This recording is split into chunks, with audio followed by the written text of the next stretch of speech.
Ukraine had a really good night last night. I mean, what they were able to hit was pretty astounding. Not just last night, but all week. I mean, it keeps happening and happening and happening. Let's look just at last night. I mean, when I say Ukraine's greatest hits, I'm not talking about all week, although you know it's been going on all week. Okay.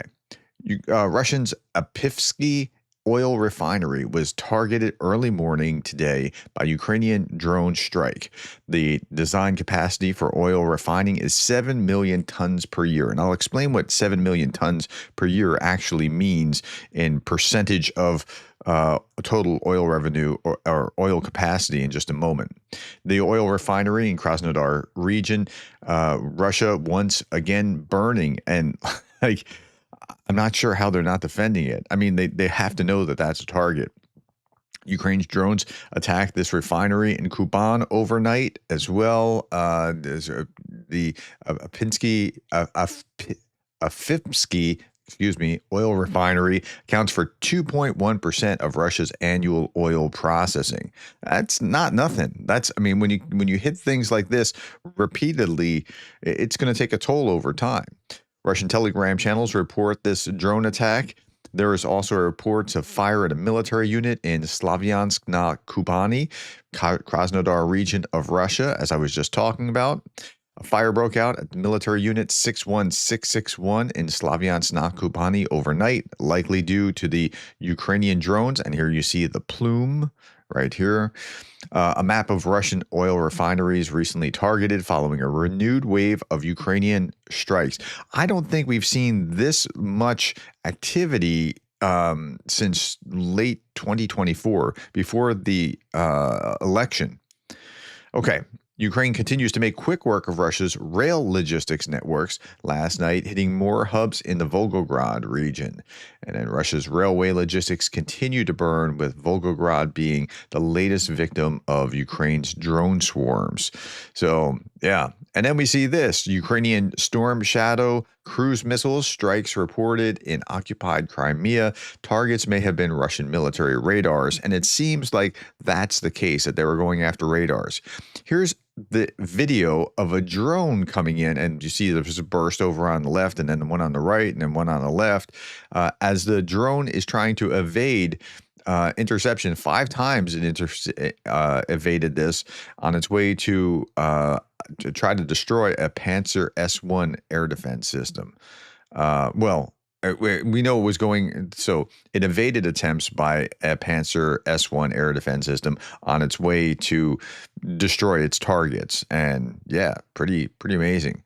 Combat drones from Ukraine's Defense Intelligence Primary Unit successfully struck several Russian targets in Russian-occupied Crimea, such as a Nebu SVU radar, a Podlet 1K radar, 96L63 or 6E radar of the S-400 system, and landing craft.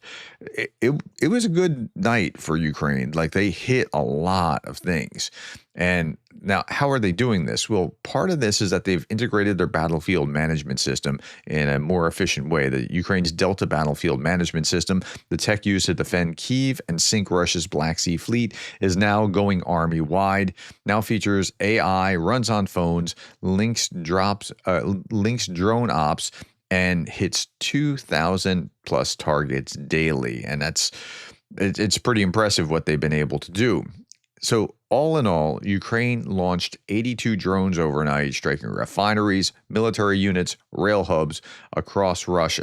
Ukraine is doing its very best to disrupt the Russian war machine.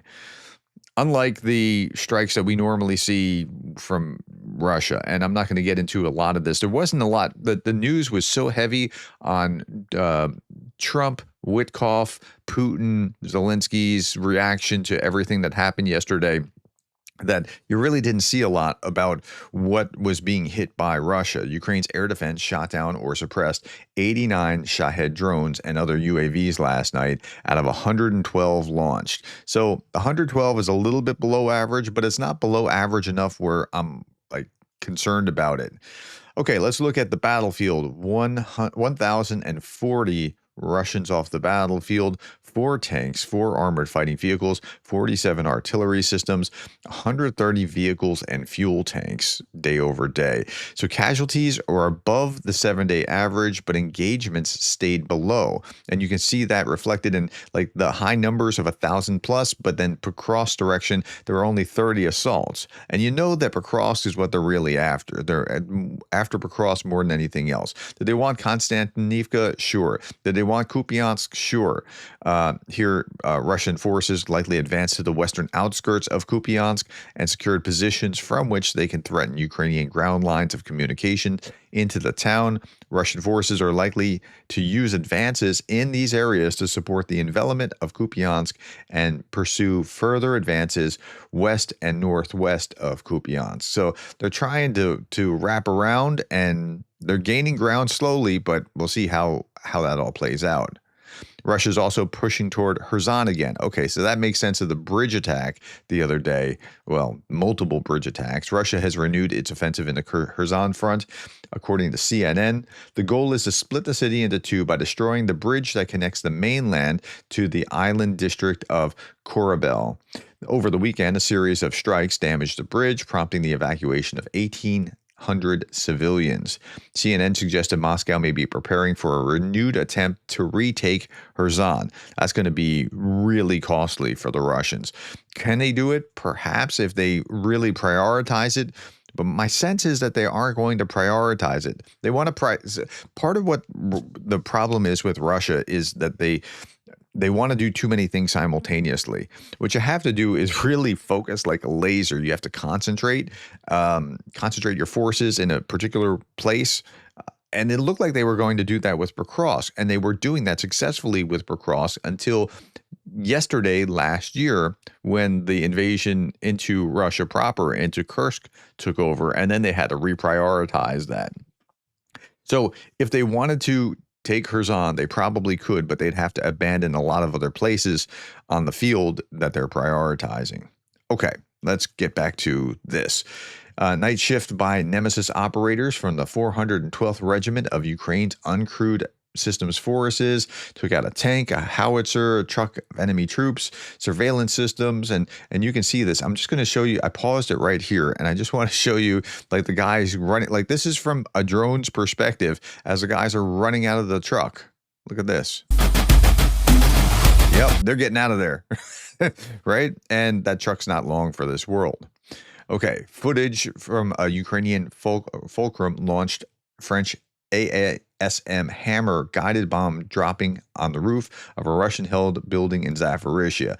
That's the after effect. The before effect is that that's the building, right? And here's the after effect. Aftermath, all 4 walls can be seen blown out. It's pretty amazing what the effect of the AASM.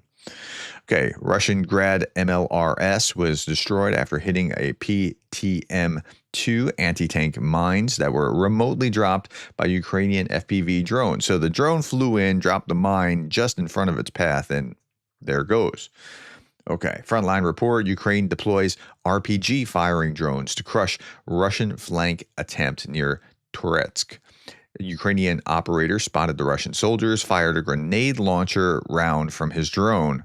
I mean, like we're in the future now. Fired a grenade launcher round from his drone, repositioned mid-flight, eliminated survivors with a second shot from a different angle. That's where drones are taking us. Complete vaporization of a fully loaded Russian BM-21 Grad along with its crew by an FPV drone strike. Again, how we think that drones haven't changed everything is beyond me. They really have. Here's fiber optics FPV drones flies under a Russian bridge and detonates TM62 mines that were already planted. Look on here on the columns, you'll see the mines. And if they hit one, it's going to create this chain reaction. And the end result will be that this bridge is no longer with us. And you can even see like just the amount of destruction there with that bridge being just blown out. Okay, 3 other stories quickly, and then we'll be done. So intelligence documents suggest that Russia is using private militias to weaponize immigration into Europe. Russian agents plan to establish 15,000-man border police comprised of ex-militias from Libya aimed at controlling the flow of migrants. So this comes from Philip Obaji, and he spends his time tracking all the ways that Russia does devastating things in Africa.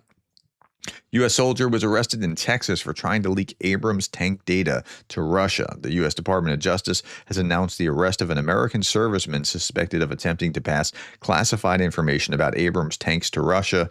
Suspected 22-year-old Taylor Adam Lee, according to investigators, he tried to establish contact with Russian intelligence, handed over data considered a threat to national security, and now faces treason charges. So, yeah, I mean, this kind of thing is unfortunate, and it happens pretty much everywhere. Like, you see it in Ukraine, you see it in Russia, you see it in, but yeah.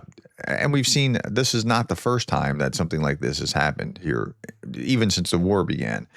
Okay, Trump says there's a chance that the war could end soon. I'll be talking about this more in my three big stories segment later on today. Trump says there's a chance the war could end soon after what he called good talks with Putin. He notes that there's a strong possibility of a Putin-Zelensky meeting in the near future. Though there's no breakthrough that was reached today, Trump also mentioned potential new secondary sanctions, possible tariffs on China, and that his 12-day ultimatum to Russia is nearing its end. Well, the 12-day was supposed to become a 10-day, which would have ended tomorrow. So I don't know that the goalposts are shifting or if he's just not speaking precisely. He never speaks for precision. I'm not sure what's going on there, but we're going to be looking forward to seeing what's happening tomorrow and into the weekend. Next week, the China tariffs are supposed to expire unless they do, unless they're renewed. Then this buying oil from Russia would be impacting China as well. So it'll be interesting to see what happens. Okay, we'll end up with Darth Putin. And by the way, I'm going to be in the bunker with Darth Putin on his YouTube channel very shortly. On this day in 2008, Georgia decided to invade itself before voluntarily moving its border away from Russia, which remains peaceful country surrounded by ceasefires and special military operations, proving Western appeasement works. And then he said, the run-up had all the classic hits. Our army is not on the border. Okay, our army is on the border, but it isn't threatening anyone. The media is shilling for war. Well, what about Iraq? Our army is now returning to base. OMG, Georgia attacked Russia in Georgia just as our army is massed to attack. All right, like it's weird. Like this guy's got his finger on the pulse of like the way that he can express things just makes things so clear. Thank you, my friends, for your time. Thank you for the time, the likes, the shares, and the subscribes. And thank you for being the kind of person that cares about Ukraine.